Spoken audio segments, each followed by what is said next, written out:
Student welcome. आज हम अध्ययन करेंगे class ninth subject English chapter 2 the sound of music. इसका part 2 the shehnai of Bismillah Khan. प्रस्तुत है इस चैप्टर की हिंदी कहानी। कहानी का पैराग्राफ नंबर 1। सम्राट औरंगजेब ने पुंगी नामक एक वाद्य यंत्र शाही निवास में प्रतिबंधित कर दिया था, क्योंकि वह तीखी, चुभती और कर्कश ध्वनि करती थी। पुंगी तंतु द्वारा शोर करने वाला वाद्यों का नाम था। कुछ ही लोगों ने सोचा था कि एक दिन वह पुनर्जीवित हो जाएगा। व्यावसायिक संगीतज्ञों के एक नाई परिवार के एक व्यक्ति ने, जिसकी शाही महल तक पहुंच थी, उसने पुंगी की ध्वनि के स्वरूप को बेहतर बनाया। उसने एक पेड़ के खोखले शाखा में से, जो कि एक पुंगी से ज़्यादा लंबी व चौड़ी थी, को चुना व उसमें 7 सुराख किए। जब उसने कुछ सुराखों को बंद व खोलकर उसको बजाया तो कोमल और मधुर संगीत उत्पन्न हुआ। उसने उस वाद्य को शाही महल में बजाया तो प्रत्येक व्यक्ति प्रभावित हुआ। वह वाद्य पुंगी से इतना भिन्न था कि उसे एक नया नाम दिया गया। जैसा कि कहानी चलती है, चूंकि वह पहली बार शाही कक्ष में एक नाई के द्वारा बजाई गई थी, तो उसका नाम शहनाई रखा गया। कहानी का पैराग्राफ नंबर 2। शहनाई की ध्वनि शुभ मानी जाने लगी और इस कारण से वह अभी भी मंदिरों में या किसी भी उत्तर भारतीय विवाह समारोह में अत्यावश्यक मानी जाती है। अतीत में शहनाई शाही दरबारों में नौबत या 9 वाद्यों के समूह में पाई जाती थी। अभी अभी तक वह केवल मंदिरों में व विवाह समारोह में उपयोग में लाई जाती रही है। इस वाद्य को शास्त्रीय संगीत में लाने का श्रेय उस्ताद बिस्मिल्लाह खान को जाता है।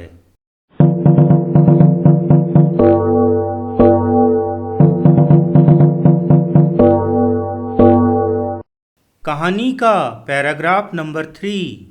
5 वर्ष की उम्र में बिस्मिल्लाह खान बिहार में डुमरान की एक जायदाद में स्थित तालाब के किनारे गिल्ली डंडा खेलने के लिए जाया करते थे। वे नियमित रूप से पास के बिहारी जी के मंदिर में भोजपुरी चेता गाने के लिए जाते थे, जिसके बाद उनकी स्थानीय महाराजा द्वारा 1.25 किलोग्राम का लड्डू पारितोषिक के रूप में मिलता था। यह 80 वर्ष पूर्व की घटना थी और वह बालक भारत के सर्वोच्च नागरिक सम्मान भारत रत्न प्राप्त करने के लिए दूर यात्रा पर गया। कहानी का पैराग्राफ नंबर 4। 21 मार्च 1916 को जन्मे बिस्मिल्लाह खान बिहार के प्रसिद्ध संगीत घराने से थे। उनके दादा रसूल बख्श खान भोजपुर राजा के दरबार के शहनाई नवाज थे। उनके पिता पैगंबर बख्श और अन्य पूर्वज भी महान शहनाई वादक थे।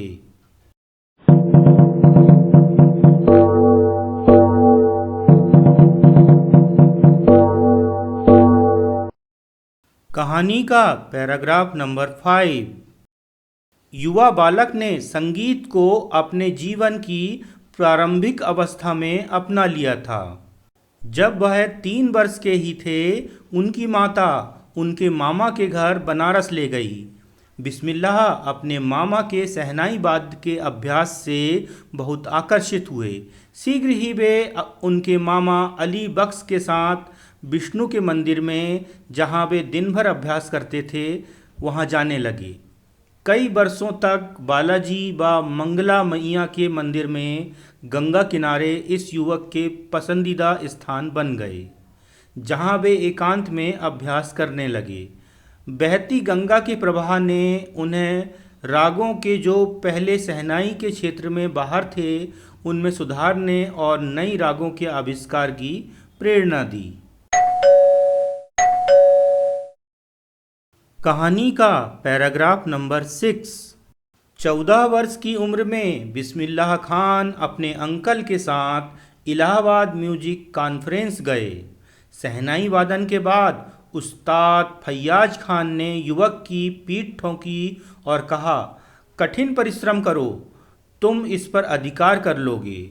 लखनऊ में आकाशवाणी प्रारंभ होने के बाद उनको बड़ा अवसर मिला। शीघ्र ही उनकी रेडियो पर शहनाई वादक के रूप में मांग होने लगी।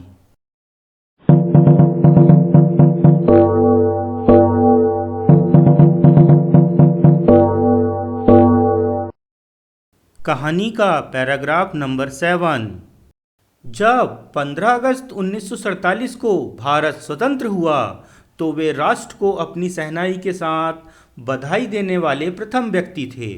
उन्होंने लाल किले से उन श्रोताओं के लिए जिनमें पंडित जवाहरलाल नेहरू भी थे और बाद में जिन्होंने अपना प्रसिद्ध भाषण ट्रिस्ट विद डेस्टिनी दिया था, उनको राग काफी में अपना हृदय उड़ेल दिया था। कहानी का पैराग्राफ नंबर 8। बिस्मिल्लाह खान ने देश व विदेशों में कई स्मरणीय प्रदर्शन दिए हैं। उनका पहला विदेशी दौरा अफगानिस्तान का था, जहां पर वहां के राजा जहीर इन उस्ताद से इतने प्रभावित हुए कि उन्हें कई अमूल्य फारसी दस्तरखान व इतने स्मृति चिन्ह प्रदान किए। अफगानिस्तान राजा ही एकमात्र व्यक्ति नहीं थे जो उनके संगीत से मुग्ध हुए। फिल्म निर्देशक विजय भट्ट एक त्यौहार पर उनसे इतने प्रभावित हुए कि उन्होंने उनके वाद्य शहनाई के नाम से गूंज उठी शहनाई नाम की फिल्म बनाई। फिल्म हिट हुई और बिस्मिल्लाह खान की एक कृति दिल का खिलौना है टूट गया एक राष्ट्रव्यापी गाना बन गया। सेल्यूलाइड संसार में इतनी महान सफलता के बावजूद बिस्मिल्लाह खान को फिल्म संगीत केवल 2 फिल्मों तक विजय भट्ट की गूंज उठी शहनाई और श्रीनिवास की सनाधिपन्ना तक ही सीमित रही। मैं फिल्म जगत की कृत्रिमता व चमक दमक से तालमेल नहीं बिठा सकता, वे जोर देकर कहते हैं।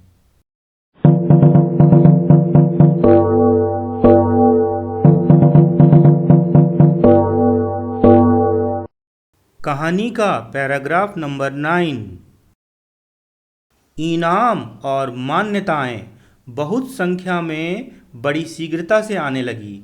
बिस्मिल्लाह खान संयुक्त राष्ट्र अमेरिका में प्रतिष्ठित लिंकन सेंट्रल हॉल में प्रदर्शन के लिए एक प्रथम भारतीय व्यक्ति बने।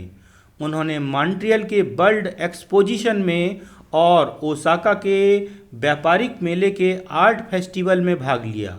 वे अंतर्राष्ट्रीय रूप से इतने प्रसिद्ध व्यक्ति बन गए कि तेहरान में ये एक ऑडिटोरियम का नाम रखा गया, तहार मौसीकी उस्ताद बिस्मिल्लाह खान। कहानी का पैराग्राफ नंबर 10।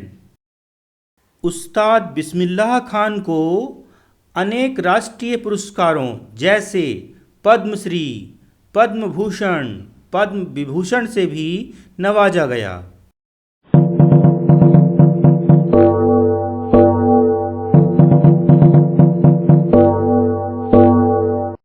कहानी का पैराग्राफ नंबर 11। सन 2001 में उस्ताद बिस्मिल्लाह खान को भारत का सर्वोच्च नागरिक सम्मान भारत रत्न दिया गया।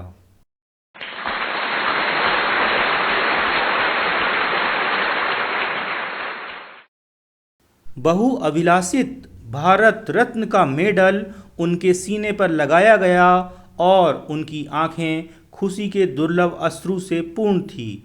उन्होंने कहा, मैं वह सब जो कुछ मैं कहना चाहता हूँ, मैं अपने बालकों को संगीत सिखाइए। यह भारत की बहुमूल्य परंपरा है। अब पश्चिम भी हमारा संगीत सीखने आ रहा है। कहानी का पैराग्राफ नंबर 12।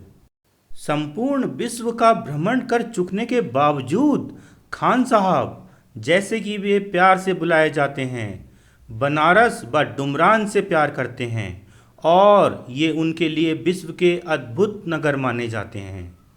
उनके एक शिष्य चाहते थे कि वे यूएसए के शहनाई स्कूल के प्रमुख बने और उस शिष्य ने वचन दिया था कि वहाँ बनारस के मंदिरों की अनुकृतियाँ बनवा देंगे, किंतु खान साहब ने कहा क्या वे गंगा नदी को भी वहाँ स्थानांतरित कर देंगे। बाद में ऐसा याद आता है कि उन्होंने कहा, इसलिए जब मैं किसी बाहरी देश जाता हूँ तो मैं भारत को गहराई से याद करता हूँ। जब मैं मुंबई में होता हूँ तो मैं केवल बनारस और पवित्र गंगा के बारे में सोचता हूँ, और जब मैं बनारस में होता हूँ तो मैं डुमरान का अद्वितीय मट्ठे की कमी महसूस करता हूँ। शेखर गुप्ता ने आपसे पूछा, जब विभाजन हुआ आप व आपके परिवार ने पाकिस्तान जाने का सोचा? बिस्मिल्लाह खान ने जवाब दिया, खुदा ना करे मैं और बनारस छोड़ दूं, कभी नहीं। मैं एक बार पाकिस्तान गया था। मैं सीमा पर यह कहने गया था कि हाँ मैं एक बार गया हूँ। मैं वहाँ पर लगभग 1 घंटा रहा था। मैंने पाकिस्तानियों को कहा नमस्कार और भारतीयों को कहा अस्सलाम अलैकुम। मुझे खूब हंसी आई।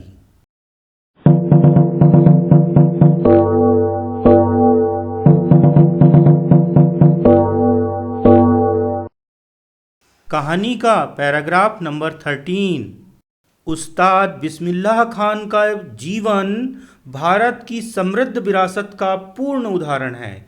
वह व्यक्ति जो अप्रयास से स्वीकार करता है कि वह एक समर्पित मुसलमान है, जो प्रति सुबह काशी विश्वनाथ के मंदिर में शहनाई वादन करता है।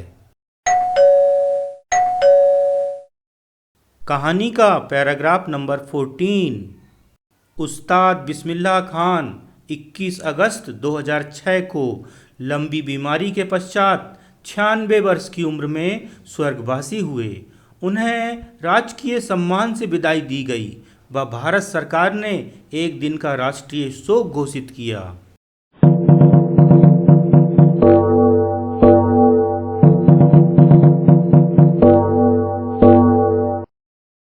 आप सभी को अध्ययन के लिए बहुत बहुत शुभकामनाएं। अभी आपके स्क्रीन पर बटन के रूप में 2 वीडियो दिखाई दे रहे हैं। आप इनमें से किसी एक को चुनकर उस पर क्लिक करें और अपना आगे का अध्ययन निरंतर जारी रखें।